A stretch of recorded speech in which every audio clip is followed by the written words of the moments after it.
Vader's always talking smack and manhandling people.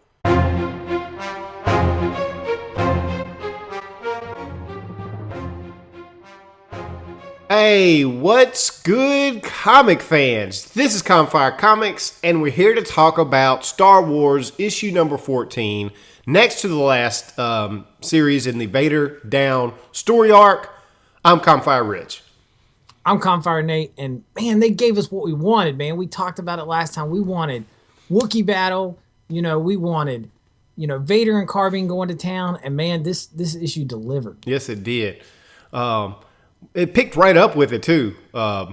Dude come down talking smack, and there's two quotes that Vader has filled this story arc with awesome quotes, and this is no different. He has two. I know one of them is, I was trying to think of it, and I finally remembered, was Princess Leia made a comment to Vader saying something about war, and Vader's like, "War is for lesser men than myself and the Emperor. This is just a series of executions." Yeah. And yours is long overdue. I was like, dang. And then there was another one, I think, that you liked. Yeah, it was, I loved it when Karbin, he's throwing his like multi-saber action, looking like General Grievous, going after Vader, and he's like, "I got 4 lightsabers. I can beat you with 4 lightsabers." Man, Vader hits this dude with a statue, throws a statue on him, and cuts off one of his arms. And he's like, "When I have the Force," I don't know the exact quote, but it's basically like, "When you have the Force, you only need 1 lightsaber." Yeah, it was something like that. Like, it's basically like, telling this guy, and that's the thing. I mean, Carbon's not a Force user. He's just like a cyborg, basically. You know what I'm saying? He's not using the Force. So, Vader's just putting the Force on full display, just putting this guy to town. I mean, just, the fights are just, he's just going at it with him, and it's great because this guy's so confident in himself. Like, he just feels like, Vader's. Yeah, he actually thinks that nobody gets to see Vader, right? Like Vader had his transition to when he become Darth, from Anakin to Darth.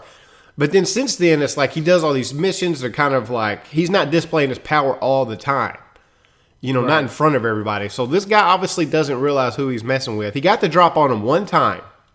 It's because I guess they went into that Jedi temple. Wherever they was at, there were like voices. And when I went back and re-looked at it, some of the comments were direct quotes from the prequels. Like I felt the vergence in the Force from Qui-Gon Jinn. Right. The boy will bring balance to the Force. You're destroying everything you swore to protect from Obi-Wan in the end. So like these were actually quotes from the movies, which I found that was neat. I didn't pick up on that the first time. Yeah. And it distracted him, right? Yeah, like, these are stuff like from all these Force ghosts like whispering in his ear, and it's it distracts him long enough for Karbin to get a couple, good strikes to at get one strike in, and he should have ended it, but he sucked. Right. So, but then while this is going on, man, we get Wookiee Brawl 2016 going at it full blown action. I mean, basically, Chewie's just getting his butt kicked. I mean, this. For whatever, I can't say his name, the black Wookiee. Karrsantan or something. Karrsantan or whatever. I mean, he's beating the crap out of Chewie. And it's funny because Han's basically like, he's got all that, what was it, Mandalorian, like, I forgot what they called it, but it's something that's basically, he's drugged up. Yeah. He can't even react. And he, hollers at, C-3PO, hey, he can't even fight. So, C-3PO pulls out of his, bat belt of, special little goodies he's got, shoots him with a thing, brings him, and it's great because you have this scene where he's about to come down on Chewie with a rock, and as soon as it hits Chewie, man, Chewie just uppercuts him right through the rock and just knocks him just clean out in the air, and it's fantastic. I don't know what was in that shot he gave him, but it woke him up quick for him to be able to do that instantaneously. You made a comment about artoo being like have the Batman utility belt. He is like the Swiss Army knife of droids. He is, man. I mean, he can pull out anything at any given time, man. And when he hits him, it's like, it's funny because it's like, you imagine like when you see like movies where they hit him with an adrenaline shot in the heart and they jump up. I mean, it was just like that. And I mean, he just broke through it. And I mean, they fought. There's a lot of fighting going on, and at the same time, you have Luke trying to rescue Leia because Leia's basically called in all these guys just come in there to destroy him. He doesn't know what's going on.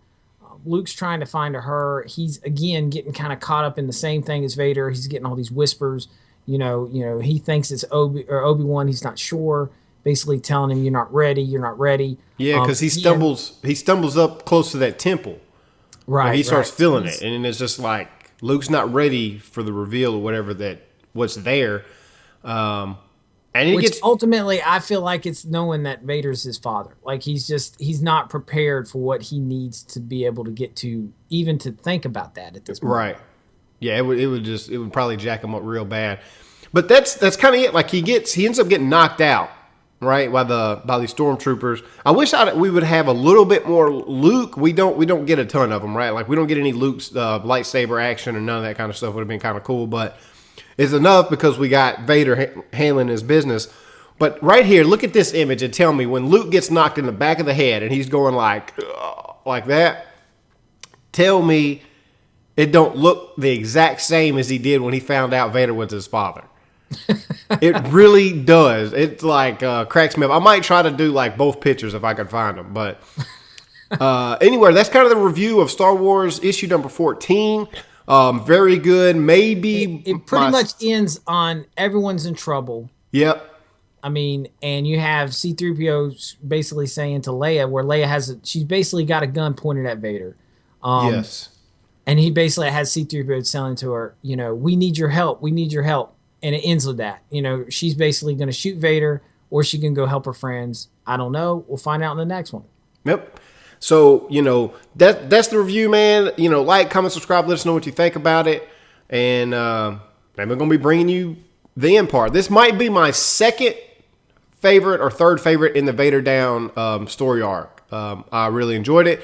But until next time, guys, we're out. See ya. Hey, if you're still sticking around, then thank you for watching. That means you like us and we like you. So do us a little favor here and click that subscribe button over there so you don't miss any of our videos, because we dropping videos pretty much daily, okay? And then click this video up above my head and watch that if you haven't already, because it's awesome too. All right? Yo, man, Campfire Rich is out. Peace.